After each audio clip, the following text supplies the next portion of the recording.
Welcome, ladies and gentlemen, to the 26th induction ceremonies of the Stony Brook School Athletic Hall of Fame. Today I have the honor of welcoming two new members into an exclusive club that represents the very best student athletes from the 99-year history of blue and white athletics. This summer, members of our Hall of Fame voted on a list of 9 nominees, and Donna Liotine and Brannon Burke O'Connor, both from the class of 2011, received the highest number of votes.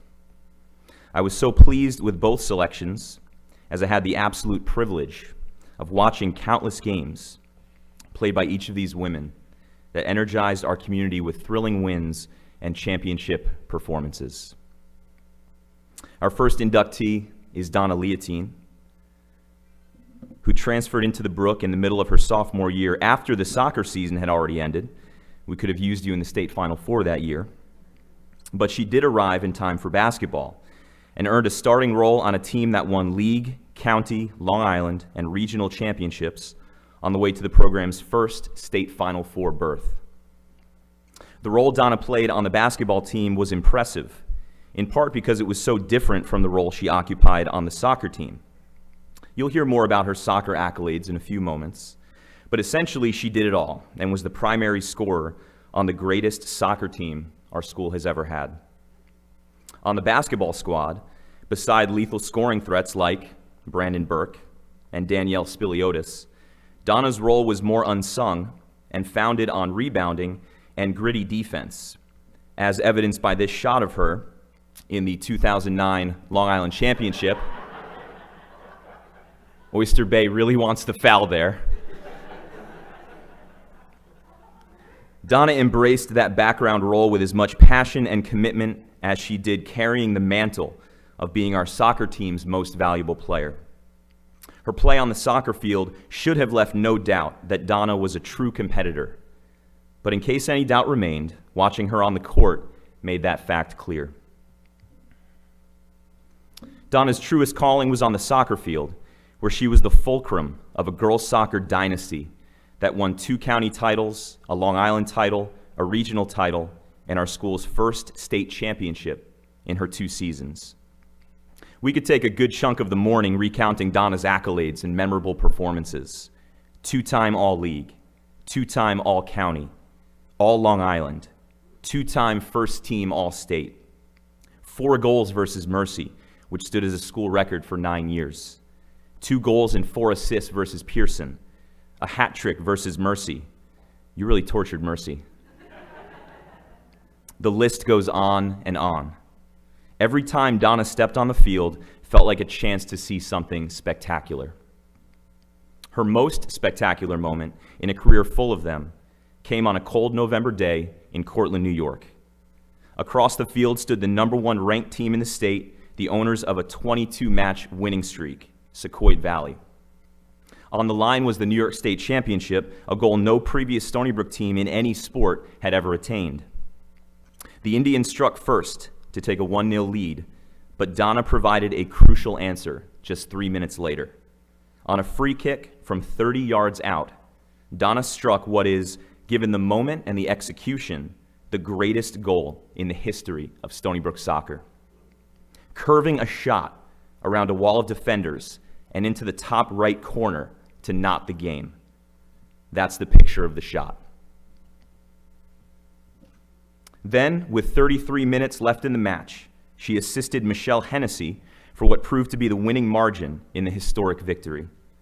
Following the match, Donna was named the New York State Class C Player of the Year, the only Bear or Shrike to ever earn that distinction in any sport.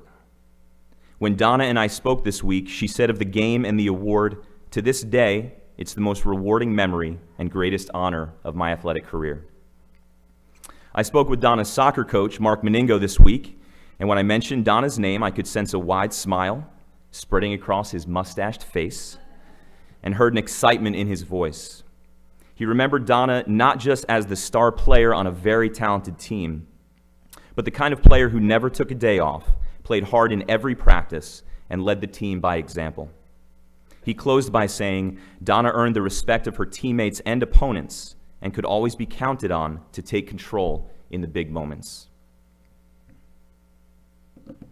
After Stony Brook, Donna continued her career at Adelphi University, where she earned All-Rookie, First-Team All-Conference, All-Region, and All-ECAC recognitions, while earning Team MVP honors in 2013 and serving as a team captain in 2014. Donna fondly remembers her time at Stony Brook as a place where you learn, compete, eat, and grow with all of your teammates, classmates, and faculty members. She went on to tell me, "I will forever be grateful to the school, my parents, and all of the people who supported me athletically and academically during my time here. I am so proud to have been a part of this community, and it has shaped my life in so many ways." We're proud of you too, Donna. Please join me in honoring Donna Liotine.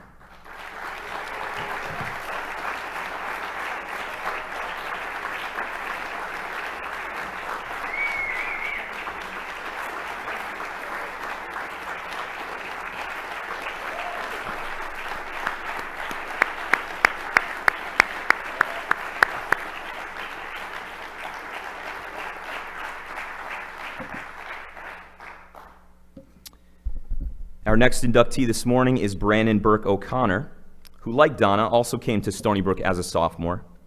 Port Jeff will say we recruited her away from them, but we know the truth. They always say those things. Also, like Donna, the accolades Brannon achieved are lengthy.